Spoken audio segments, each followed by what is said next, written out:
before we might have been having sound difficulties. I don't know if anybody heard it out there, but Walter just celebrated 27 years. 28. 28 years. 28 years. 28 years. Don't want to take a year off that big number. Right. He's putting up basketball numbers. We hear it. We hear y'all. We're gonna leave the view this way because they're saying this view is the only view that they can hear from still. Oh, yes. All right, Steve. Yes. All right, so we're gonna stay in this view. I just need to know first. Is this my good view though? It's definitely my good view. All my views are good views. This is my good view. Thumbs up. Thumbs up. All Kelly, right. please respond. Please respond. So we can move on. Yes. Let me see. My wife said, leave it this way. I can hear him now. But baby, do he look good? Yes. That's the only thing that really matters. If Jesse's Yes. We gotta built make sure that and looks our good hopes on My and head camera. is shiny. I'm looking. Oh my! Look at my head. It's okay. This is really why you're not supposed to look at the screen while you're doing Yeah, I it. gotta You know look what I at mean? All right, let me go back to something. So She Walt, say it's your good view. She's So talking you're to you. good. Well, I mean, all of my, I haven't complained about no view. So Yeah. I'm good. You're comfortable in your skin, you would say. There you go. Mm. I'm good. I mean, just Oh, trying she to- said yes, Jesse. What I saw. Good view. All Yes, right, Jesse, thank you, good Tracy. view. That's all right. Okay, we're good now. We can Usually married people So- don't really care about these things, I've found. Walter seems to be falling into this role. Sometimes you just run your mouth too Oh. much. I couldn't wait to get here to these two. Because y'all are actually high school or even before then? Before, Yeah, it's before been a then. long, It's been a long, hard, strange yes, trip. yes. No, I don't know. It's just been long and hard. It's been pretty Dealing with easy for them. me, to tell you the truth. I've enjoyed every minute of it. Yeah. Oh, Yeah. Well, I want to go back to something. So I want to make sure everybody understands. Walt was full time with us, and he was running our jail program we had. It was kind of not necessarily a dream, but it was really something that Walt wanted Yes. to do. He had a really big passion Yes. to get into the Richmond City Jail and run the program. And no knock to the Richmond City Jail, but it just didn't turn out the way that he wanted. So we didn't want him to leave, but he left on good terms, left full time and stayed with us part time Yes. and still here, still doing our spiritual service, Yes. still doing CSAC. So he's still Yes. definitely involved here Yes. at McShin.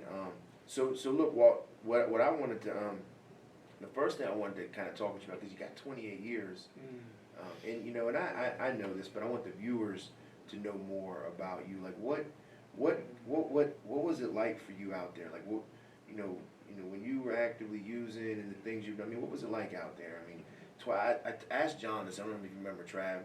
Like, did you forget? Have you forgotten? 28 years is a long damn time, right? So like, what was it like out there in Portsmouth?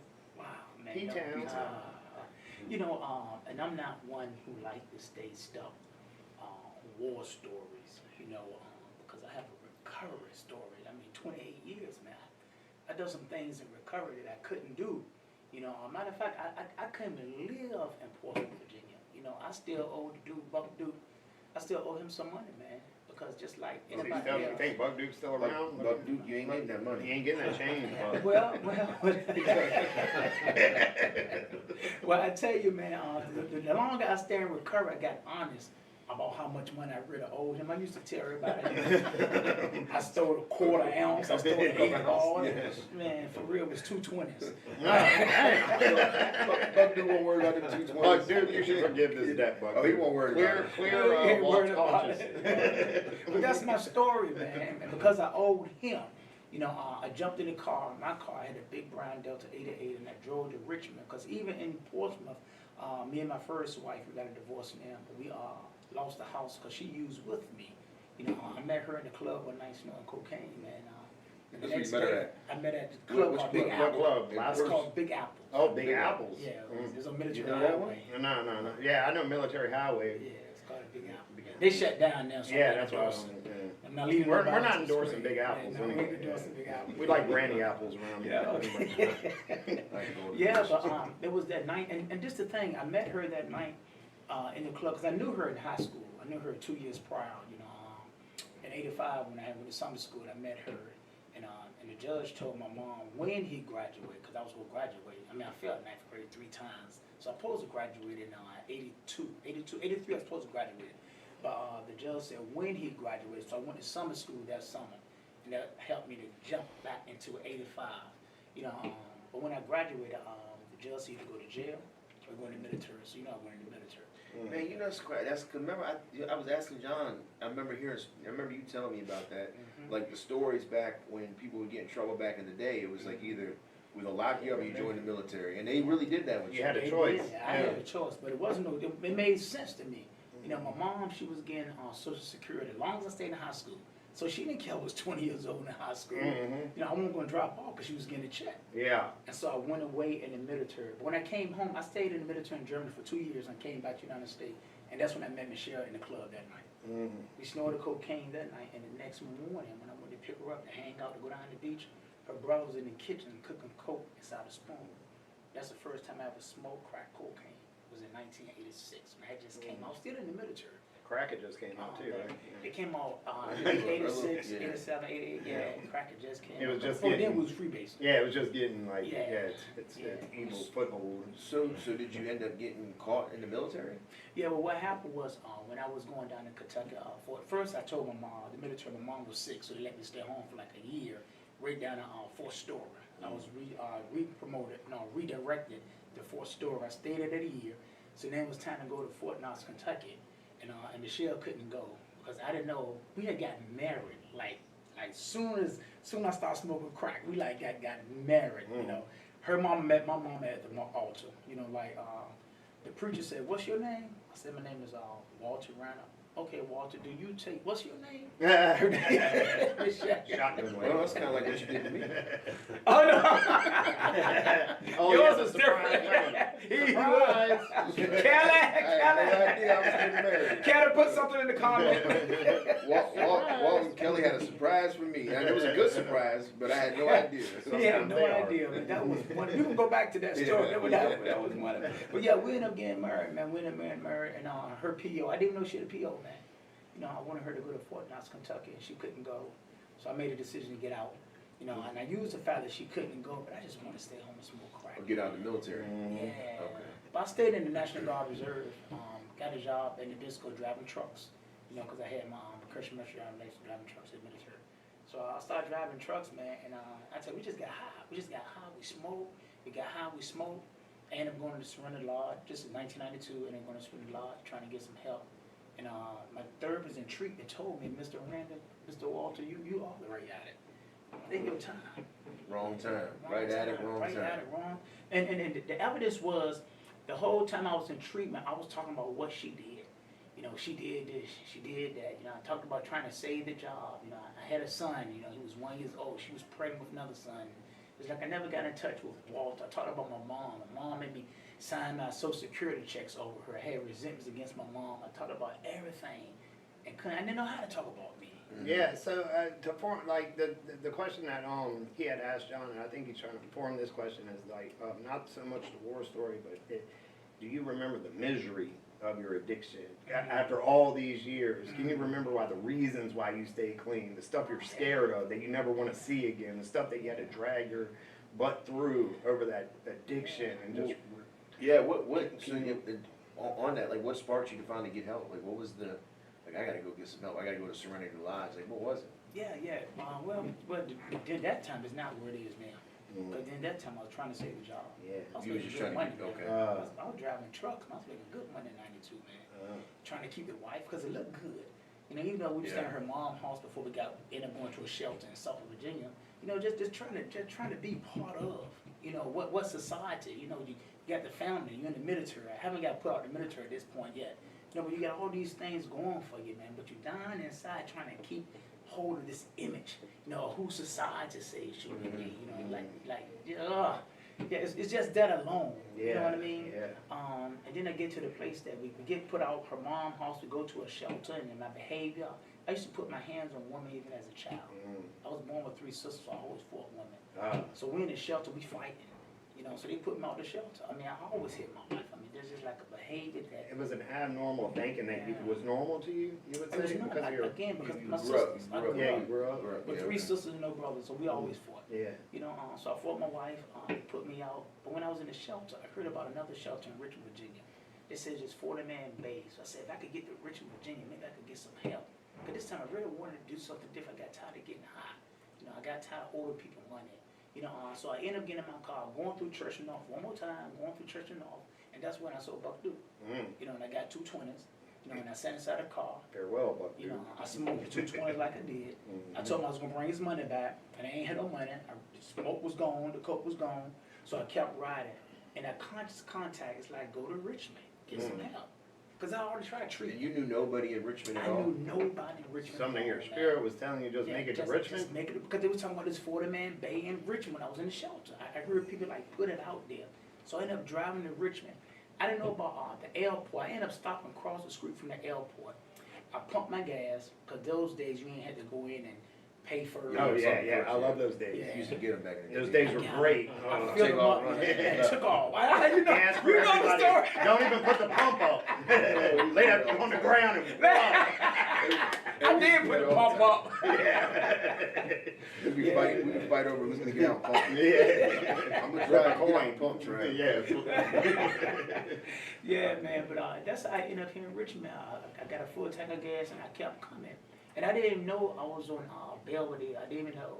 But when I pulled up, it was a 7-Eleven across the street. And it was this building on the corner. This was like early Saturday morning. It was a building on the corner. Everybody, it was like on the corner of Belvedere and Canal. I know that they was an old Delta Planet. But everybody was like inside that building. And I walked in and I saw people laying around. I'm like, man, this got to be a shelter. Maybe this is the 40-man bay. And so I asked the people, can you get help here?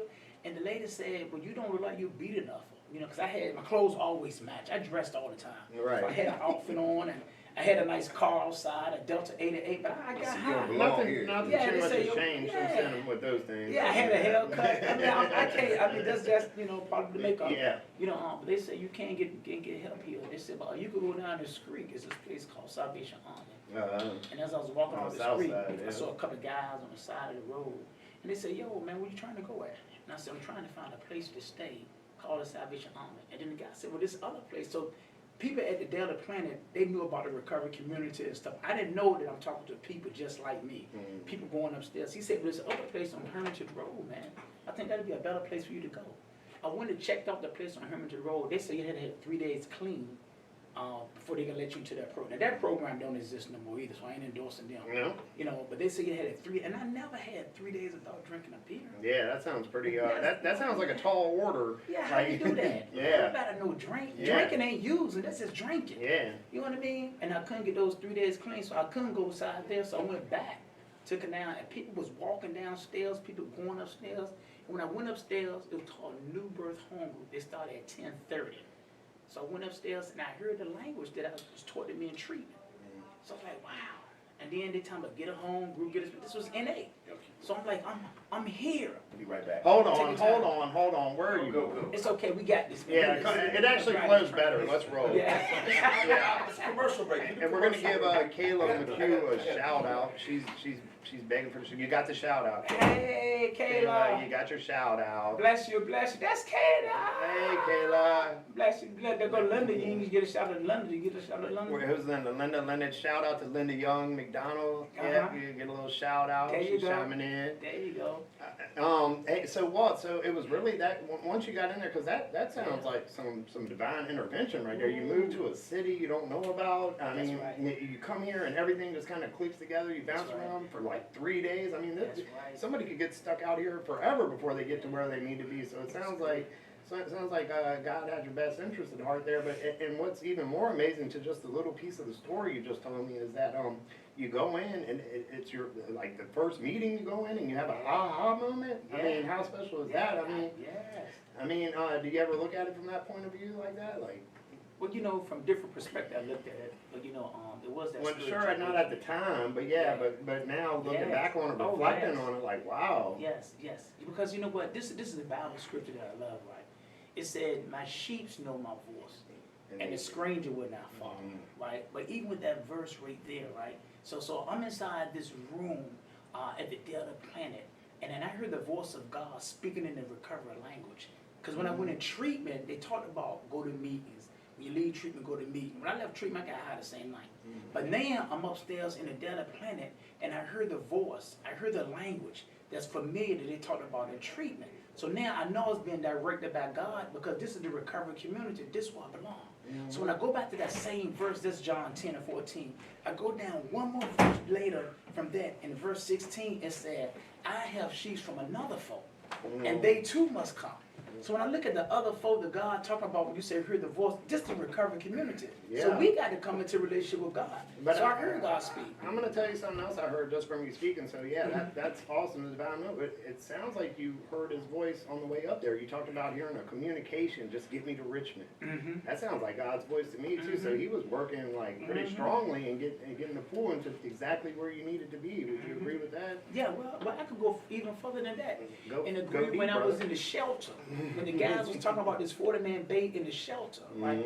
We talk about 40 days in the wilderness.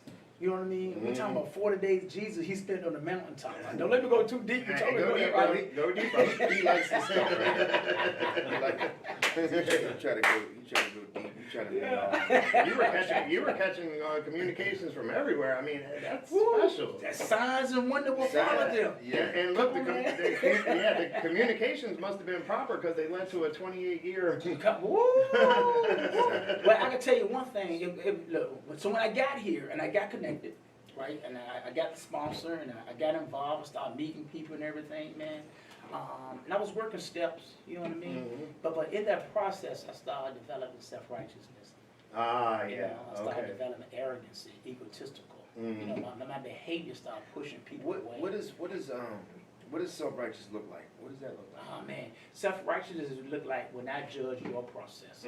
If it don't happen my way, this is the right way.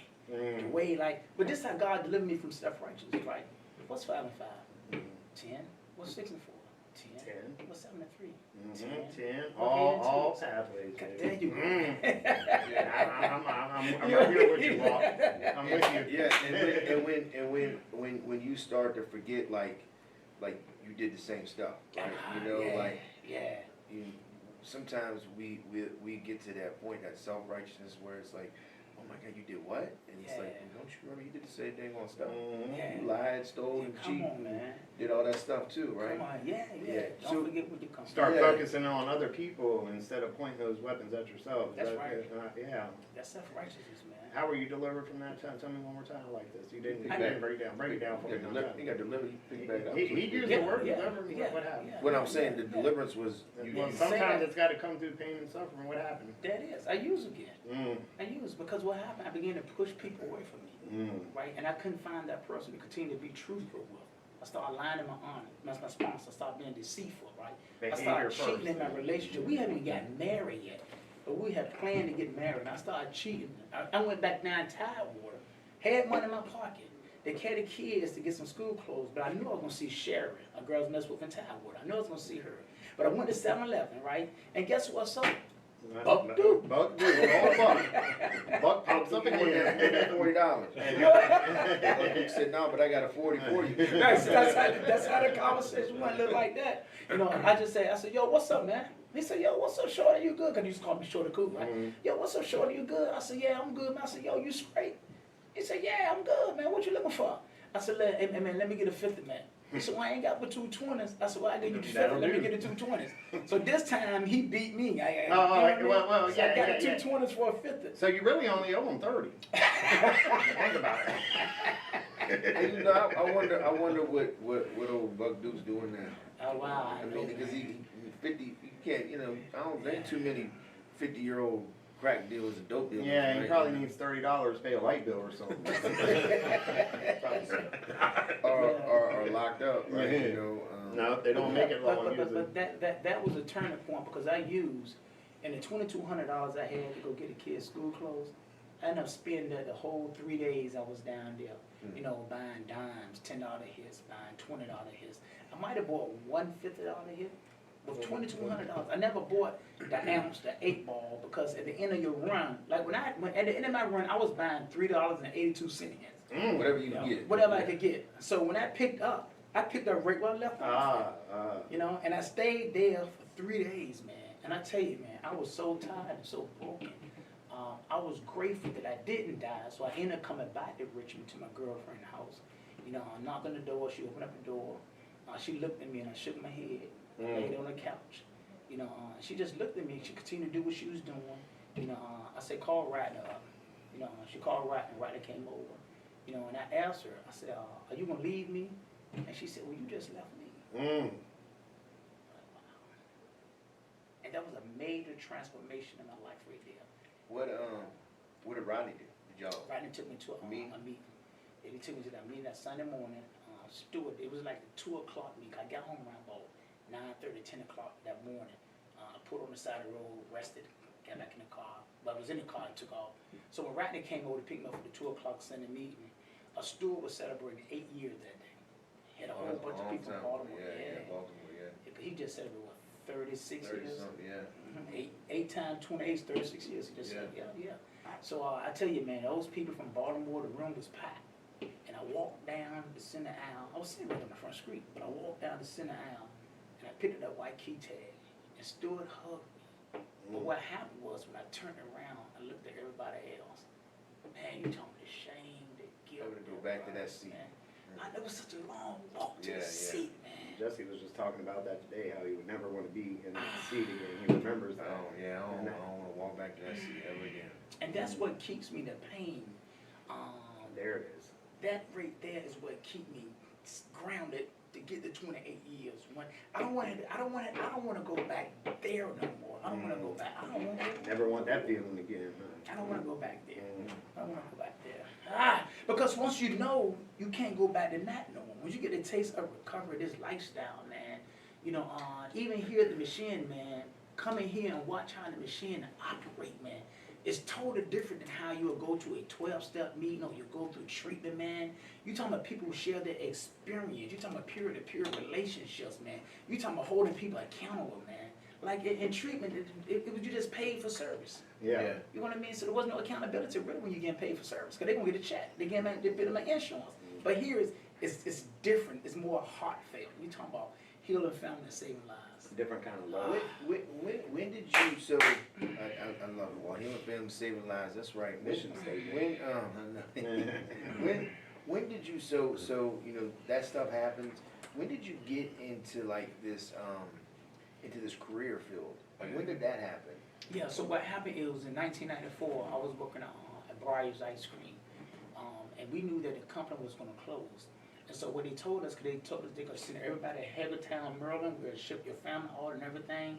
And I had a girlfriend at that time, and me and my wife, who wasn't even married, was going through some stuff at that time. And so I didn't want to go, I just wanted to stay here. You had a wife and a girlfriend?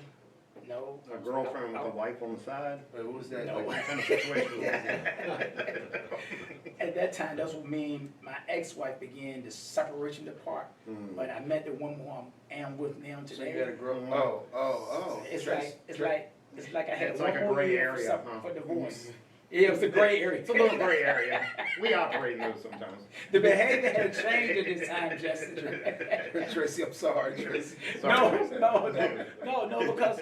because here it is. In 1999, I was still at Briar's Ice Cream. We finally left in 2000, right? So in 1999, when I made a decision to go back to school, Briar's paid for the first semester. But I didn't complete school until 2015. 1999, I started. I completed school in 2015. It takes a while sometimes. School, you? Oh, okay, all right. 16 years. Yeah, but I'm gonna go back to Tracy and the girlfriend, right? Because but this is what I want to go back to. Talk to me. Go ahead. Well, I want to go back to, right, because I'm just thinking about like my time that I spent with you, and I remember, and this is how like you were able to give it to me. This is how God works, right? Like I remember I was married, but I was not with my wife. Like we were not together at all. And I would always, like, you know, Hold on, you were married, but you were not with your wife. Yeah, we hadn't gotten divorced. We were separated. Yeah, we were separated. You know, we hadn't divorced. You know, and it was like a bootleg wedding. Like, we got married with the needles in our arms, right? Yeah. You know, but we were Hold married. on. This marriage that you're talking about, what was this marriage? This was Cam and Cadence's mom. Oh, you So got one by me, huh?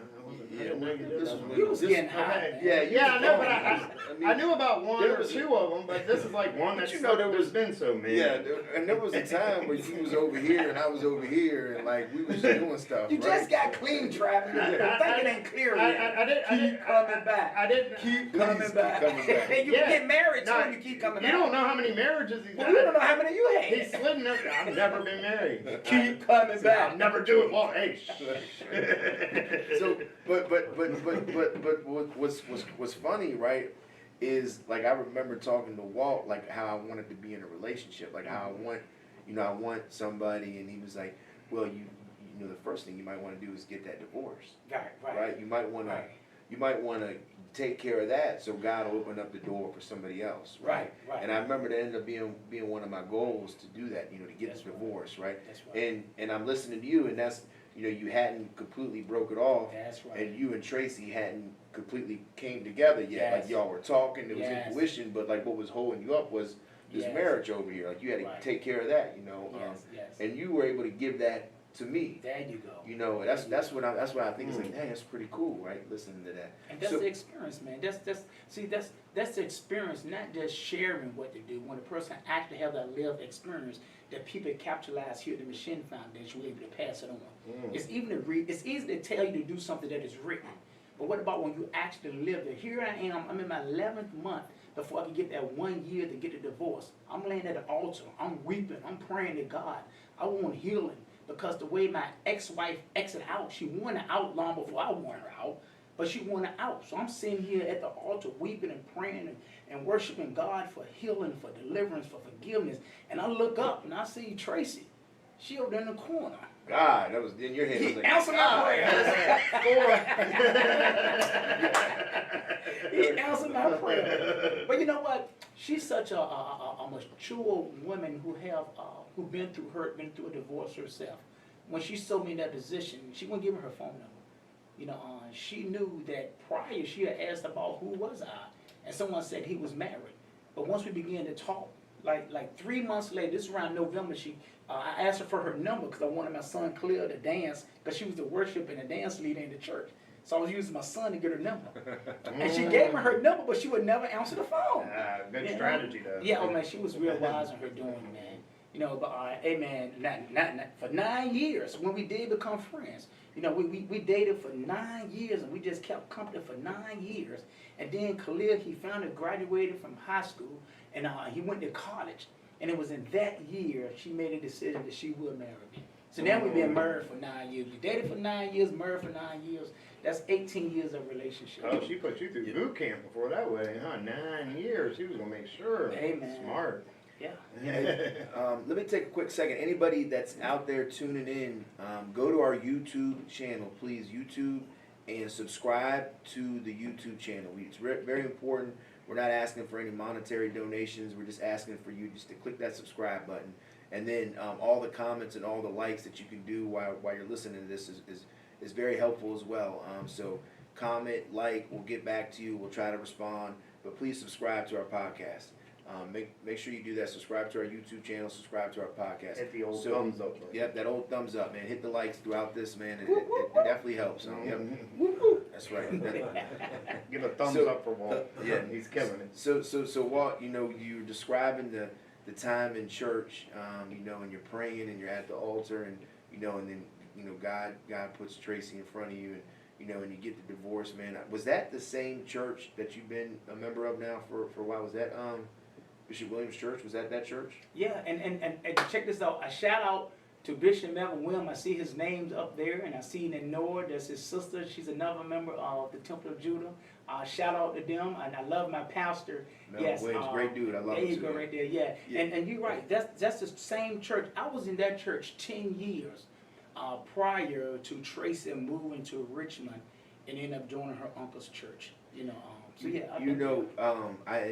So I remember, you know, when I was you know, started, you know, I've been in and out of recovery, but I remember when I was over at the place that I was at, and you picked me up a couple times to go to church with you, and the first time I went to church, man, this experience, and so Melvin, you know, Bishop Williams, it's a Pentecostal church that he runs, and I had never really experienced a Pentecostal church, and so I'm sitting up there with Walt, and Walt has me sitting up at the front, because Walt, I think you were a deacon, right, so he's very active, and I'm up at the front, and the bishop, like, he starts, he starts calling all the single parents, like all the single parents, anybody that's a single parent out there doing it on their own, come up here and get blessed, and so these, you know, people are coming up there, and some of them are falling down, and you know, they're feeling the spirit, right, and I'm just standing still, right, I'm not moving, and I don't This move. isn't the Mormon church we're in Look, anymore.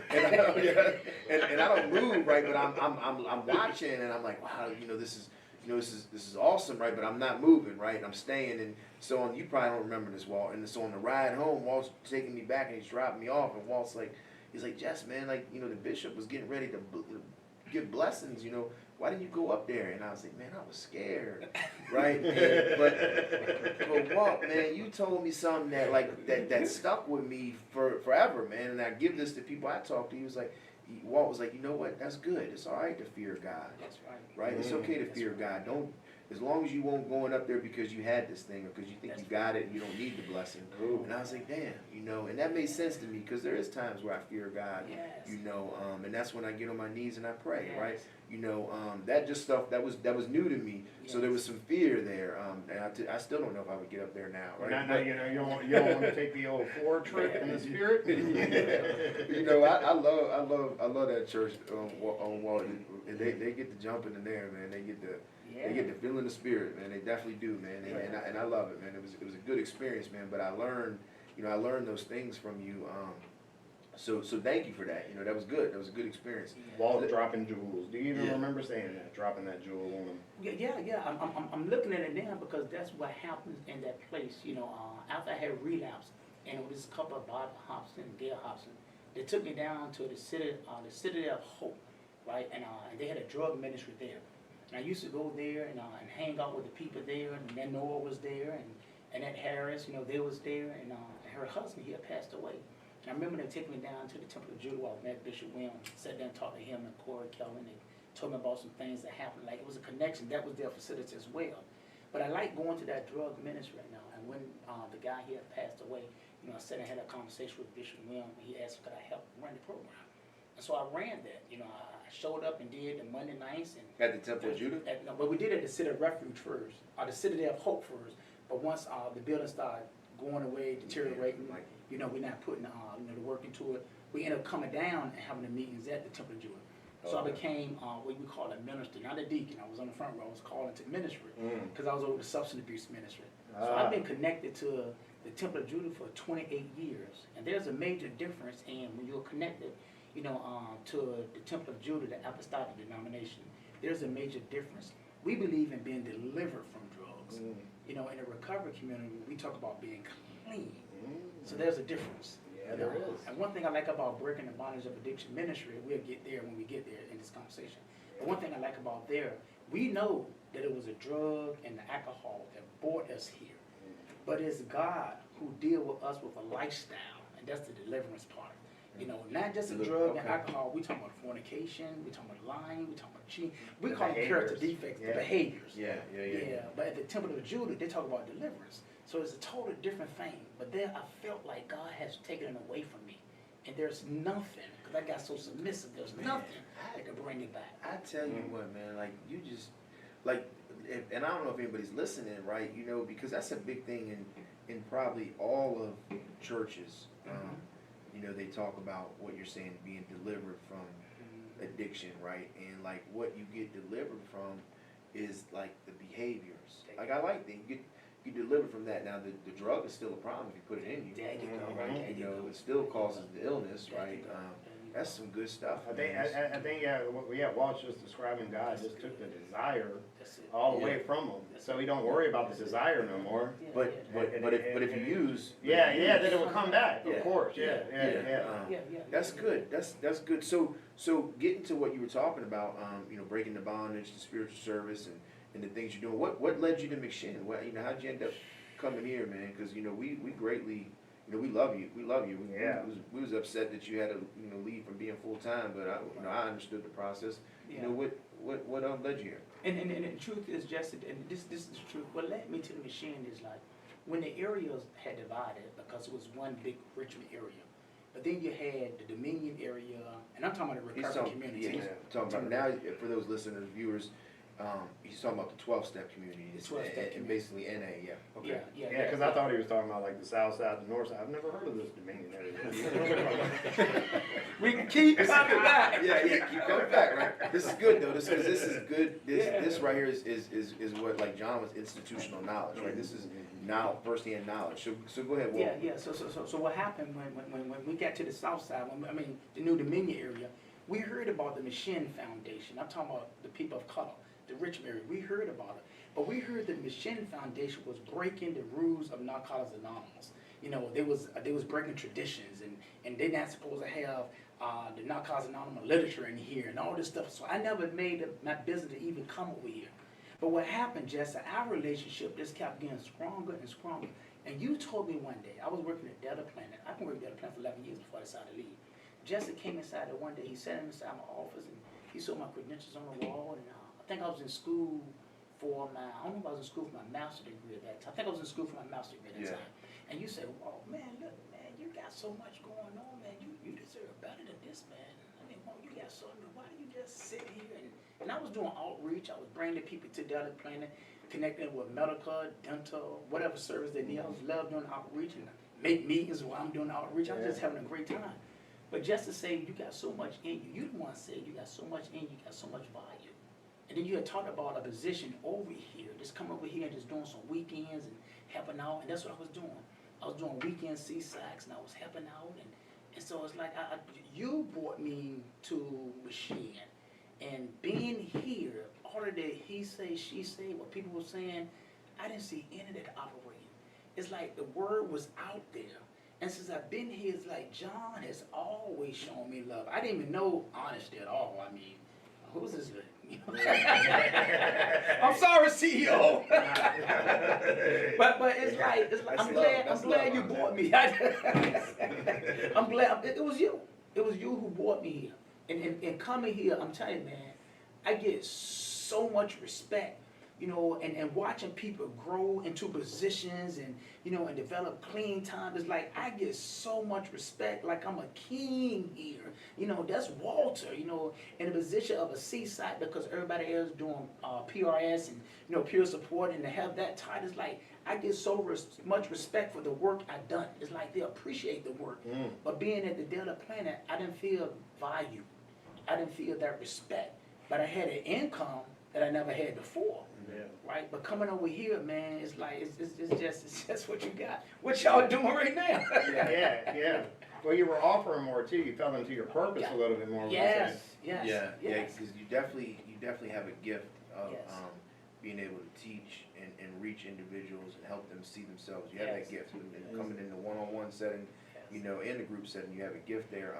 You know, you talked about something that I think that was like I won't say an issue, but it was like it was a hang up for me when I started working at McShin, because I'm so grounded in 12-step, like I still am, like that's my pathway. I mean, I'm not no representative of NA, but it's my pathway. It's what I do, and that's what I do to you know, for my recovery. And when I came here, there was a lot of like misconception in the community. You know, there was a lot of, and it was negative stuff, right? And so a lot of division. Well, just negative talk, right? It's negative outlook on what McShin is and what it does, right? And then when I was able to finally sit in the seats and sit inside and see what happens, I was just in total awe. I was like, man, people just don't know. They just don't know. Right? Yeah, like this place is like a freaking, it's a vessel for God's work. Why would you not, if you are a part of 12-step, why would you not want to be here picking up sponsees and showing a newcomer what to do? Like, it's like, it's like you should want to be here, right? You know, and I learned that over time.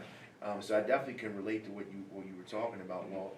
And not on like such a bigger level of the division with the let me say, you know, white and black, but like with what happened with, you know, New Dominion and Richmond area, like that division, you know, but just on just the outlook and the. So it was like different perceptions on what recovery should be. That everybody were they approaching it from a different point of view, and one thought one point of view was more effective than the other. Explain what was the conflict there? So I think I know Jessica first, and I'm gonna clean it up. So you can definitely clean this up for me, because I think you know, I think and for me, the negative talk was kind of like, you know, what McShin, what they're doing is just, you know, doing NA meetings. Like, you know, they're stealing from NA and, you know, and they're using NA as their recovery, right? And that was kind of like the negative stigma. And then there was like, you know, a negative stigma to like, to sometimes put on John, like he's a bad guy and he's, you know, and he doesn't really care about people and he's just about money and that type of stuff. That was like a negative stigma, that McShin is just about money and they're taking money from people, and, you know, and they're not really doing stuff. And so when sounds like they never took the time to get to know you guys or something. yeah, and when I finally came in and I seen it, and like from a business standpoint, right, you know, like I had a background, a corporate background, you know, of a healthcare facility that was like billions of dollars came through there, and it was all about money. Like you had to produce numbers, and I sat in here and I was just like, I was pulling hair that didn't exist out of my head because like we were throwing money away, like we were just giving it away, and it was like, oh, what are y'all doing? We can't do that. And they're like, no, that's what we do. And I'm like, dang, you know, I'm business wise, I didn't, you know, I'm like, no, we're gonna go broke, you know, we're gonna go out of business, but like God just keeps blessing us, right, you know. So that was kind of what I had to fight with, that stigma, you know, and I and yeah, and that's the B part of it. But the A part was when the areas divided, long before McShin came up. The areas divided, and what they shared with us, that it was a guy, he's still coming around now, who started the New Dominion area. And what he said was, it was a newcomer who had just got on a treatment program, and he needed to make a meeting. And he had to bring him all the way across the water to 1205 West Franklin Street for a meeting. Then he had to take the newcomer all the way back. Unless he did that, the newcomer ain't have a way to a meeting. So what they decided to do is start meetings in this area. And they called it the New Dominion area. Oh, I see. So they started meetings on this side, and it built, you know, it started with one meeting and it built, because the machine wasn't operating here. The machine was on McTavish Street. It was a little small room, John had a little small room, you know, but because God had his hand in it, look where it's at now. So you can't stop God divine. You know, so, and that's where it started, and then, you know, everything Justin added, I don't have to repeat it, but that's part of it too. So it's that hard to make an NA meeting? They're on every corner now. Well, they're definitely on every corner now, and so that division, like, because I was always interested in that. When I first started coming around Narcotics Anonymous, I was always interested in why is there New Dominion area and why is there Richmond area?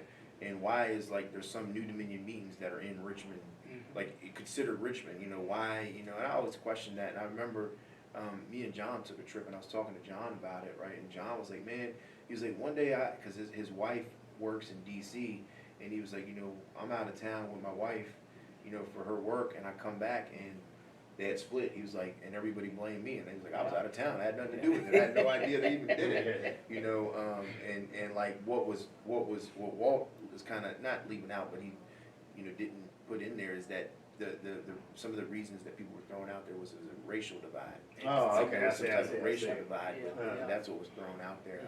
And I mean, I wasn't back there, but I don't, you know, from what I've heard, you know, I've heard some people say it was, some people say it wasn't, you know, and Walt saying, hey, look, this guy just wanted to get somebody back and forth to a meeting. You know? And believe me, I was there. You know, I was at area service. I was part of the community. Remember, Jimmy B, they the ones helped me. We played baseball together. I mean, me and John, we was on the same team. And we'll go down to Fredericksburg and play against them. And we'll go up to Northern. We traveled, we did stuff together. So we was one community. And then the division came. It's like, what's going on here? You know, I wasn't in that room when y'all went inside there. Yeah, but then they came out and they shared about the people on this side. And then they tried to start a new area. I don't know you, and that's what they remember Blackwell Southside? There you go, Blackwell Southside. They started for a little while. Yes, they did. And that's when Rebos was their only. Yeah, place the headquarters. Yeah. That's when Chris, remember Chris? Yeah. That one kind of, I don't know if it still exists. No, it I don't. think it phased It out. faded out. Yeah. So, like, just so we're being clear for the viewers and myself, so this was division inside the NA community? Well, it was a society within a society. Oh, okay. Yes. I think something similar to like how sometimes like hardcore AA will be against NA or something like that. That definitely still exists, but not for racial reasons. Just for some reason, there's haven't actually figured out yet. with I'll keep NA coming back. something I learned about NA is there's like a separate kind of set of NA and I forgot what they call themselves, right? But they don't follow. They feel like they feel like world service is wrong, and you know they don't. So they're kind of like the punk rockers in I guess whatever. But like they're definitely not the hippies. Yeah. They'd be separated. So will I be a punk rocker or a hippie? Oh, you're definitely a hippie. You are definitely, you are an hippie. all-inclusive hippie. Everybody welcome. That's Walt's motto, actually. Yeah. I like that. Yeah, you're definitely a hippie. Get you a tie-dyed shirt. Get you some shell-colored Adidas to match. What are you? Oh, I'm definitely a hippie. Oh, you're a hippie too? Well, I mean, as far as like, you know, everybody welcome. Okay. And yeah, I'm here to help whoever You just needs like help talking in mess any about way I everybody. can. But Everybody's welcome, but you just like talking mess about you're everybody. definitely a punk rocker.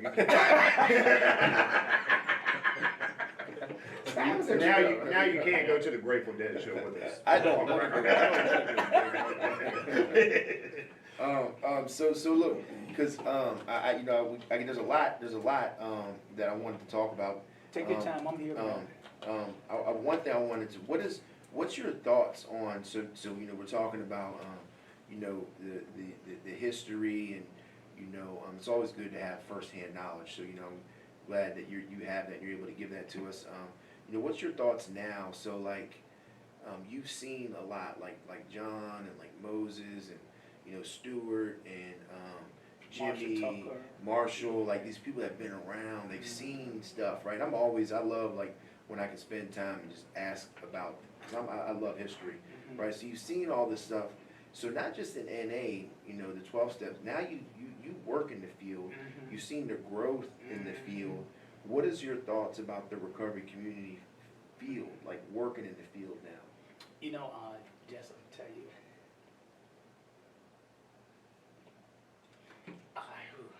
Yeah.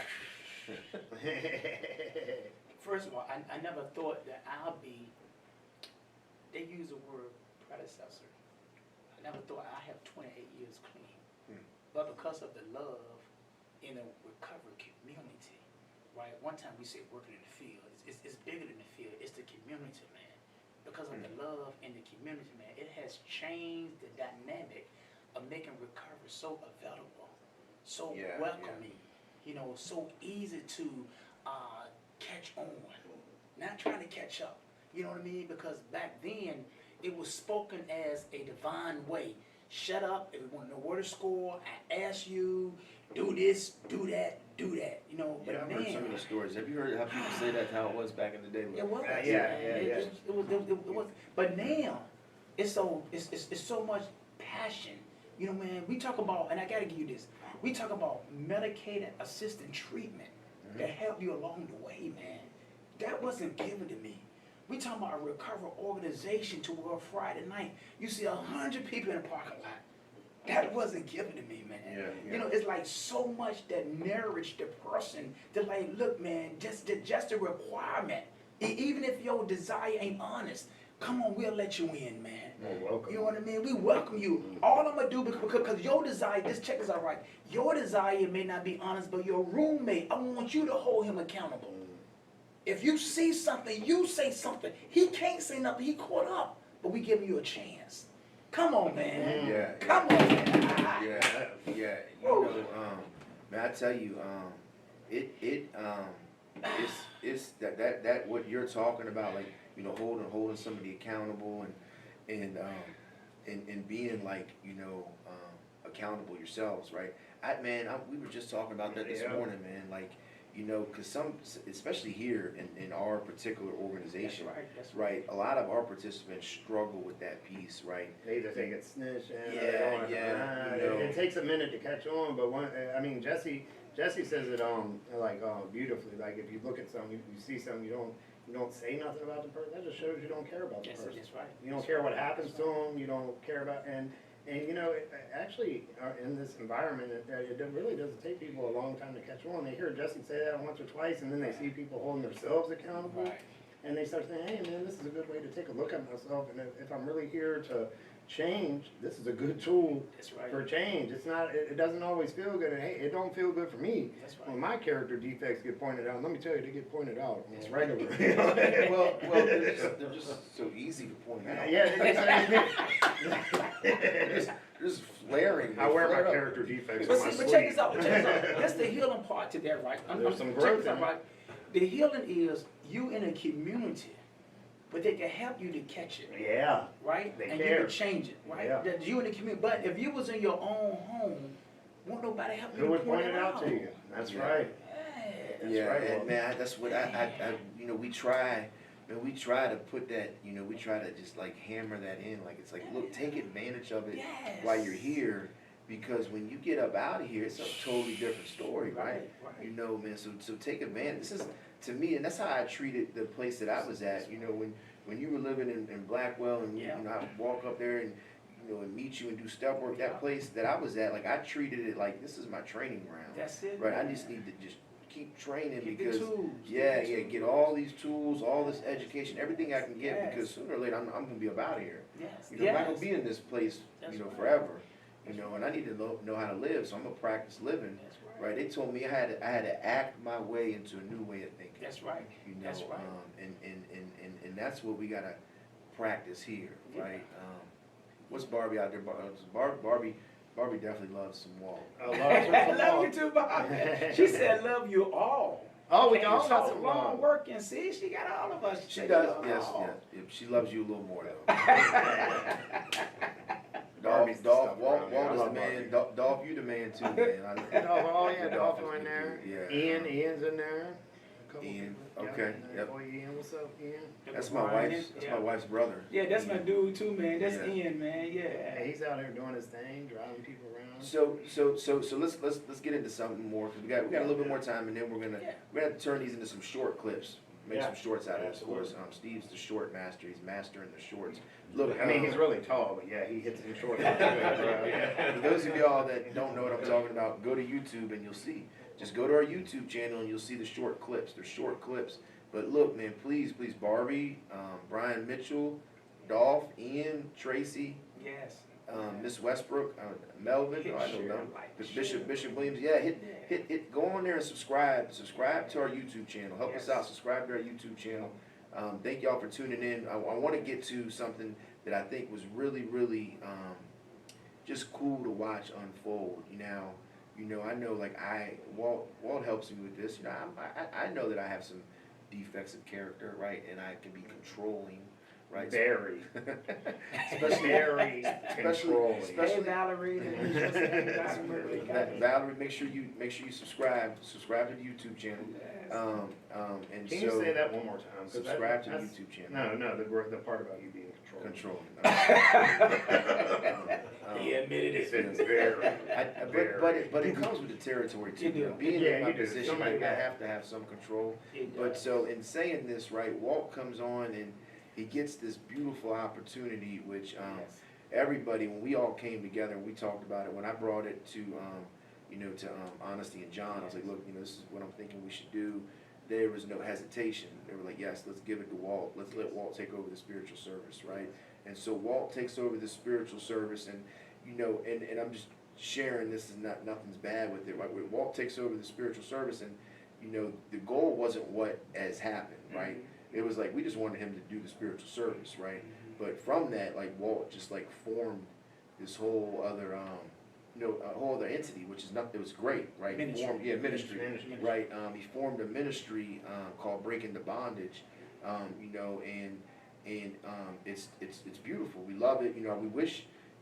My hopes is that the community would start to support Breaking the Bondage even more.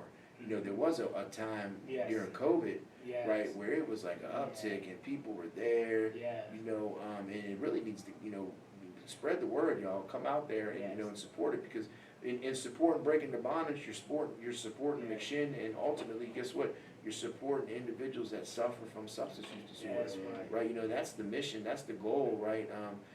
But talk about that, Walt, because I know some dreams of yours, and I Yes. think, I think one day Walt wants to, he would like to pastor his own Yes. church, Yes. right? Yes. The ministry's a little different, Yes. he doesn't have his own church, Yes. but, we could all help to get to that goal one day. But Yes. talk about what this Breaking the Bondage.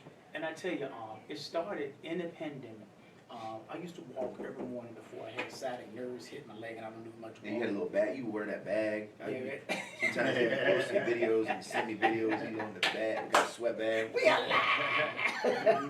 Or like a trash bag with a hole in it? No, like he had one of those, No, you I could had a buy, real you could bag. buy. You could it. buy Okay. You Oh, might- excuse you me. might need one. We can get the, you can get the official bags. Yeah. I'll tell you some trash bags. Get them from. I'm not that classy. Okay, I'll get the official bag, the official sweat bag. Yeah. I'm wearing one the right truth now. is, I had a community of people out there in Facebook land that was logging in and was, texting me and saying stuff to me, man. And but it dawned on me that when everything had closed down, the churches had closed down. My church, Bishop Evan Williams, the Temple of Judah, my pastor who was watching them, had shut down. And you guys, I was working here part time, and I heard about y'all wanted the spiritual service, and we came in, me and you. John, we sat down, we talked about putting some things together, and y'all said, go ahead, have it look, man, just go ahead, and that's what happened. It was in the midst of the pandemic. It was places like the Machining Foundation that didn't close down, that left the doors open. Churches closed down. And once the people started hearing about the community breaking the bondage, it was 12 steps. The recovery community was 12 steps. And then there were the scriptures in the Bible that goes with the step. And trying to make it non-denomination. Therefore, if an atheist want to get up here and share their story, they can.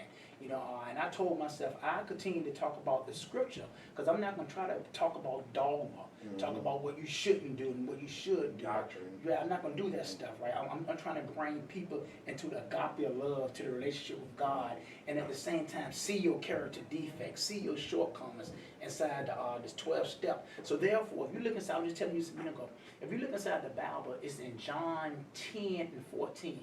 It said, Jesus says, my sheep, they know my voice, but a stranger will not follow. The next verse, it says, but I have sheep from another folk, and they too must come into relationship with me. And so when I looked at another folk, I looked at the recovery community, how a lot of us has been church hurt.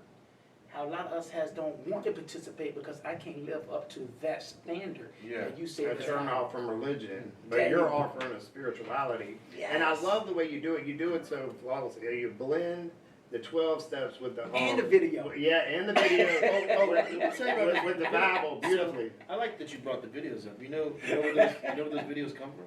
I haven't watched it. Go ahead, because it's another denomination, so I can do it. Yeah, you I don't watch the set through. I wait till after the video. I come in for Rodney So you and never singing when and you were in the getting when you were in hyped. the program, you never sat in there. I was in a modified program. No, you. That's why. Stop lying. Just stop. I don't remember the videos Yeah, too much. well, Where do they come from? YouTube? Tell us where they come from. He can but tell you. I like Drop some knowledge. The Mormon Church. the morning church. I knew there was a reason I didn't like them. But look, think about it. Breaking the bondage addiction is non-denomination. Yes. So we can use a little something for everybody. everybody. Come on, man. So in that regard, they're good. Yeah. And then, but this is the blessing. And I don't know if you watch it, but we watch a lot of time.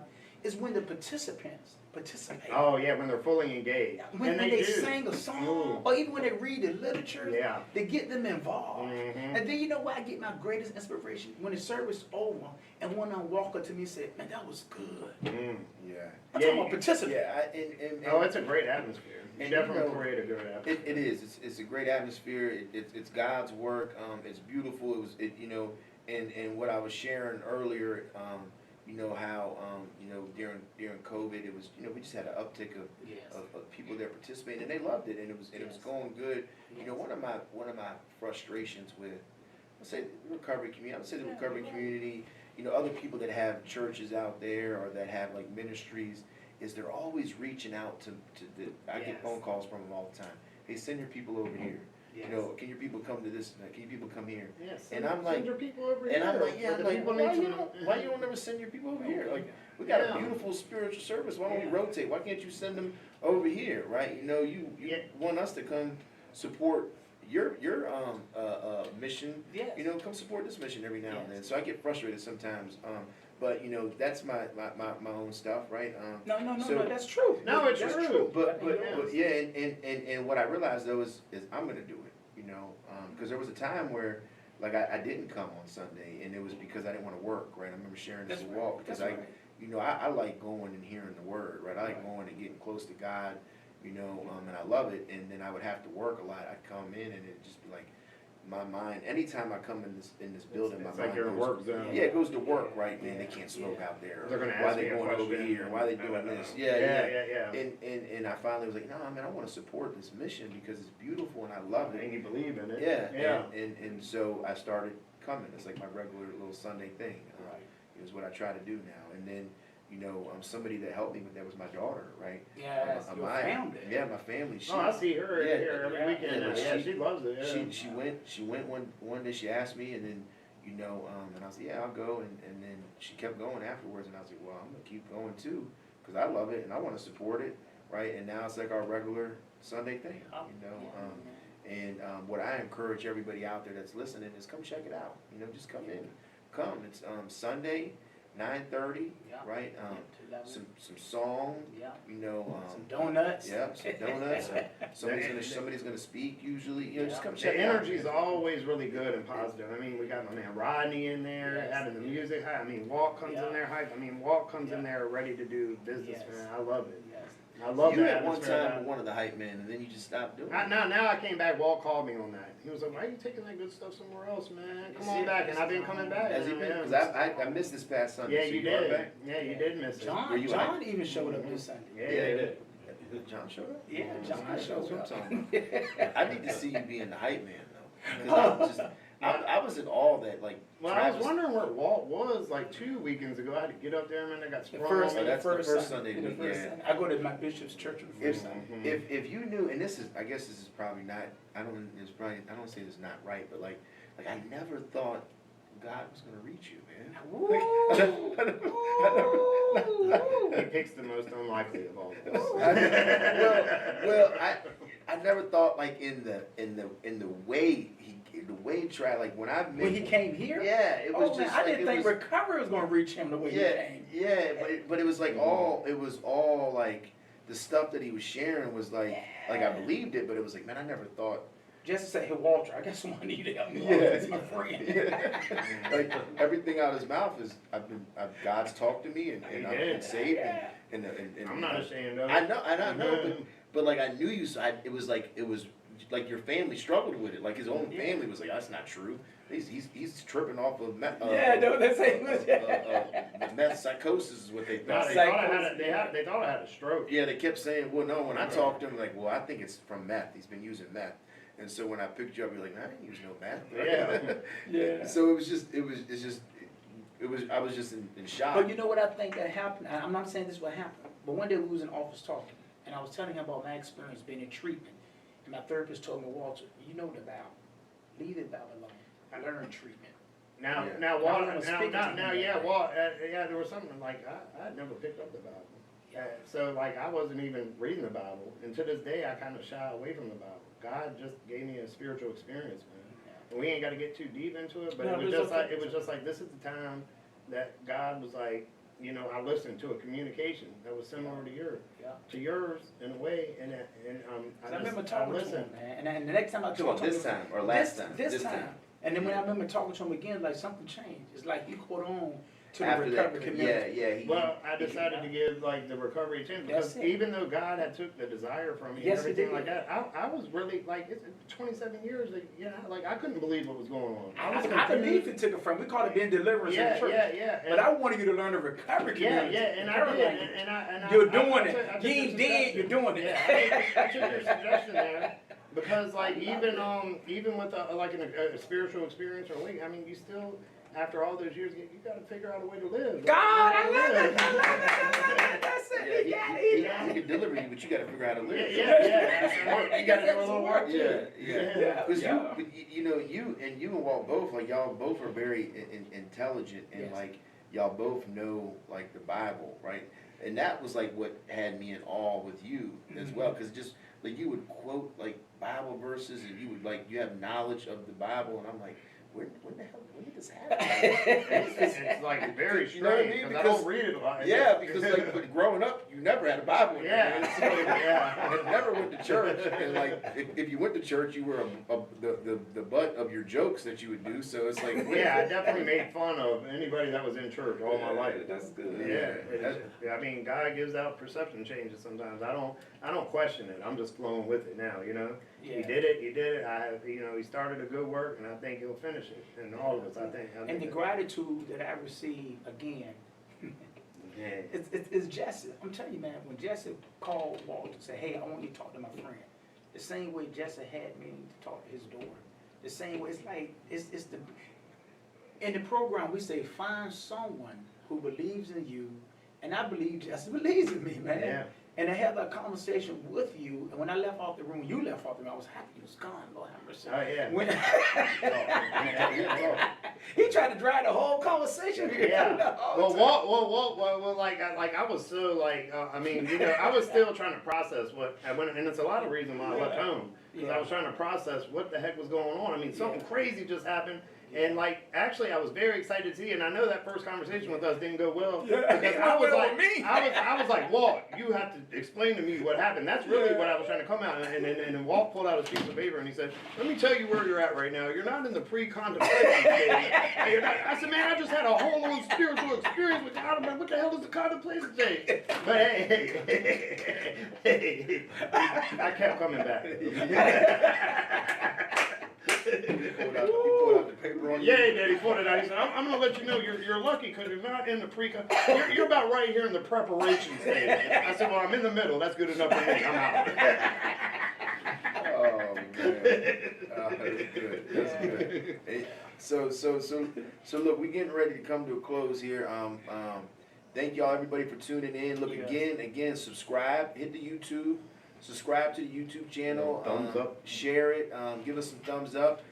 Do we got any parting words, Steve? You got anything over there? You're over there listening to that. Yes, You got anything yes, I for do. us? Thank you for coming, Walter. Working with you every Sunday is a real pleasure. Yes. And your growth in the area that you're working in, Steve, we gave a shout out to you Sunday. Yeah, you did. Man, you are doing amazing. You have exceeded it more than I thought you was gonna be.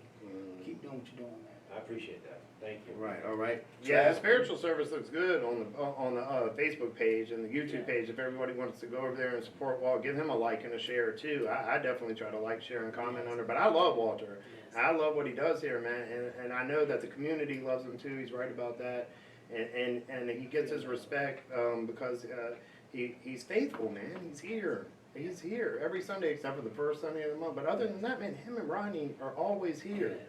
Doing, I mean, it's great work. Love you, Walter. I love you, man. Yeah. What about you, Walt? Any parting words for anybody out there? There's a lot of people from the prisons and jails that listen to this. Any inspiration? Anything you want to give them? Yeah, you know, I really want to thank the Machine Foundation. You know, Breaking the Bondage of Addiction Ministry is part of what the Machine do.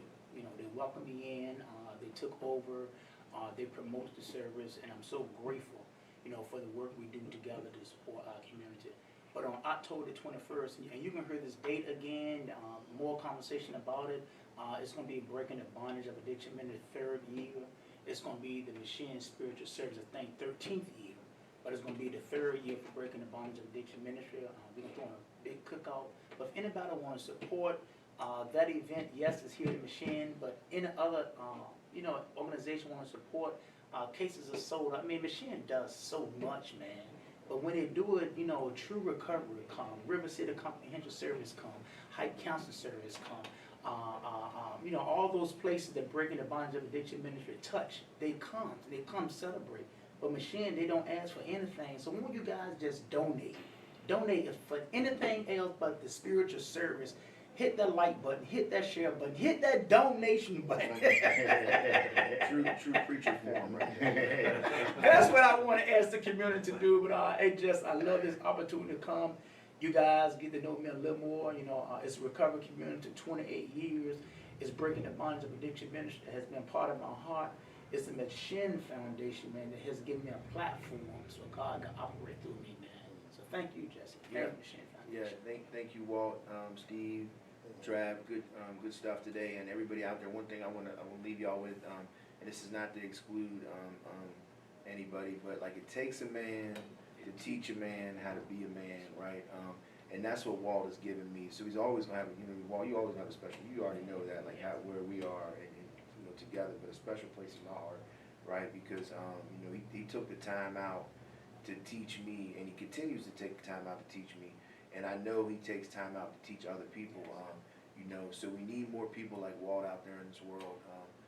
I strive to be like, and I ain't just saying, I strive to be like you, man. You talk so much. I'm always honored that we got a good friendship, and I'm happy that you're able to do this with me, Trav. Yeah, I'm happy to be here. Yeah. Especially all right. on days like this. All right, everybody, we're out. Thank y'all. Thank y'all. Peace. May the rest of your day be the best of your day.